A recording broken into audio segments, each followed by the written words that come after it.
रविंद्र पाटीदार जी। राधे राधे गुरुदेव राधे राधे, आपके चरणों में कोटि कोटि प्रणाम। महाराज जी, मैं भारत सरकार के रक्षा मंत्रालय में एक वैज्ञानिक पद पर पदस्थ हूँ। महाराज जी, मेरा एक प्रश्न था कि दान किसे कहते हैं, दान लेने और देने योग्य कौन है, ये किस रूप में तन मन देखो, सही माने में दान है आवश्यकता की पूर्ति करना। जैसे कोई भूखा आदमी है, उसे भोजन की जरूरत है, अब उसे अन्न दान करो, उसे पवा दो। कोई बीमार आदमी है, उसे औषधि की जरूरत है। कोई सर्दी से कांप रहा है, उसे वस्त्र की जरूरत है। जहां अत्यंत आवश्यकता है और वो असमर्थ है, वहां हम सहायक, जैसे भूखी गौएं हैं, उनकी व्यवस्था नहीं, उनकी व्यवस्था कर दो। दान का सही तात्पर्य है अत्यंत आवश्यकता की पूर्ति। और दान का पात्र अर्थ का केवल विचार करने की जरूरत है। भूखे को अन्न देने में विचार करने की जरूरत नहीं। कुत्ता भी भूखा हो तो उसको भोजन करा दो, साधु भूखा हो उसको भोजन करा दो, उसमें पात्रता की जरूरत नहीं है। पात्रता रुपया देने में है। हम रुपया देते हैं, शराब पिएगा, ये बेविचार करेगा कि गंदा आचरण करेगा। रुपया में थोड़ा होश में दान करने की जरूरत है। अन्न, वस्त्र, औषधि, जल, इनको तो जहां यथा योग्य अवसर मिले पवा दो, उसमें दे। क्योंकि लेकिन रुपया में वो कुमार्गगामी प्रवृत्तियों में रुपया खर्चा होगा तो आपको भी नरक जाना पड़ेगा। इसलिए उसमें फिर पात्र देखते हैं कि हमारे रुपये का यहाँ सदुपयोग होगा कि दुरुपयोग।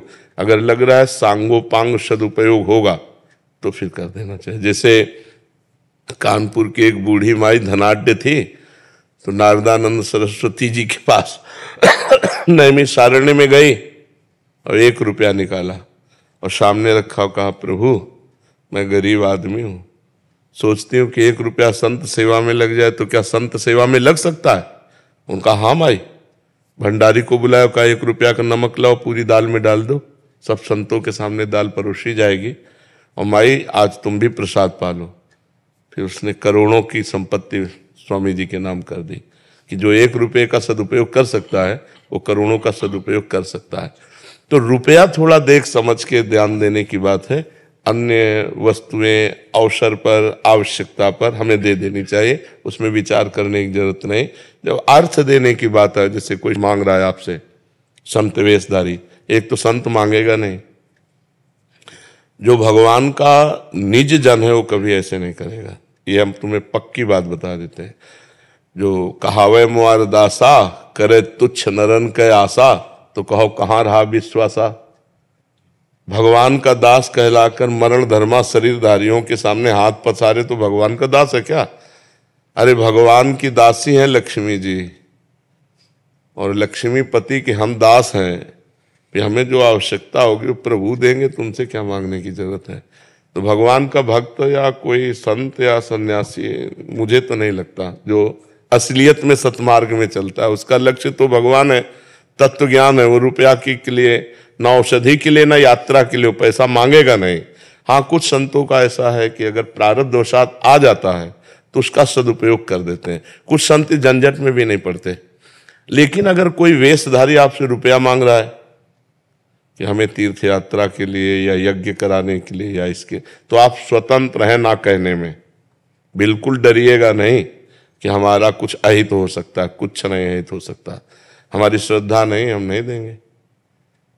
बिल्कुल साफ रहना चाहिए इसमें। महाराज पानी पीना हो पानी पी लो, भोजन करना हो भोजन पा लो, इसके आगे हमारी श्रद्धा नहीं है। अगर आपकी श्रद्धा दिखाई दे रही कि वास्तविक यज्ञ होने जा रही, आपको पता है उनका परिचय, तो जो बने तन मन धन सहयोग कर देना चाहिए। मतलब उसमें जानबूझ करके ही दिया जा सकता है, अनजाने में धन नहीं दिया जा सकता कि हमारे धन का दुरुपयोग होगा तो फिर उसमें सदगति बिगड़ जाएगी।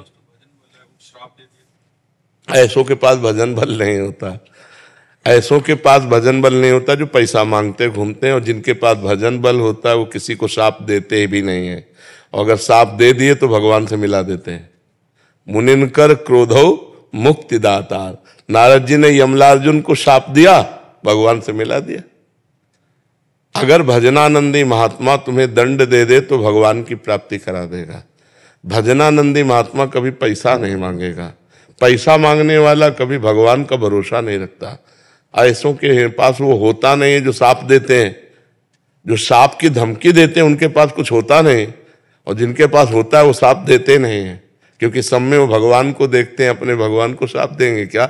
और अगर कभी दंड विधान के अनुसार कर भी दिया तो भगवत प्राप्ति करा देते हैं। मुनिन का क्रोधो मुक्ति दातार, मोक्ष पद प्रदान करने वाला होता है। मुझे इसमें तन के दान को वरीयता दी गई है। तन मन धन, तो तन पहले आता है, तो क्या तन को वरीयता दी नहीं, आवश्यकता। हाँ, अब जैसे कोई गिरा हुआ आदमी पड़ा हुआ है, अब वहां तुम रुपया फेंक के चले जाओ तो वो किसी काम का नहीं, जरूरत है उस समय तुम्हारे तन की। अब कोई आदमी बहुत डिस्टर्ब है, अब उस समय शरीर से पास बैठे रहने की जरूरत नहीं, मानसिकता लगाओ, मन लगाओ कि इसकी ये डिस्टर्ब स्थिति को हम कैसे संभाल सकते हैं, हंसा के, बुला के, खिला के, औषधि से कैसे कैसे। और अब वो जरूरत है औषधि की, तो शरीर और मन से काम नहीं चलेगा, अब धन से काम चलेगा। वो औषधि ला के उसको दो। आवश्यकता क्या है? मेरे तन की समय आवश्यकता है, या मन की आवश्यकता है, या धन की आवश्यकता है? तीनों को देखा जाएगा। तीनों अपनी जगह समान है, अपनी जगह आवश्यकता के अनुसार तीनों बराबर है, तन मन धन। जी।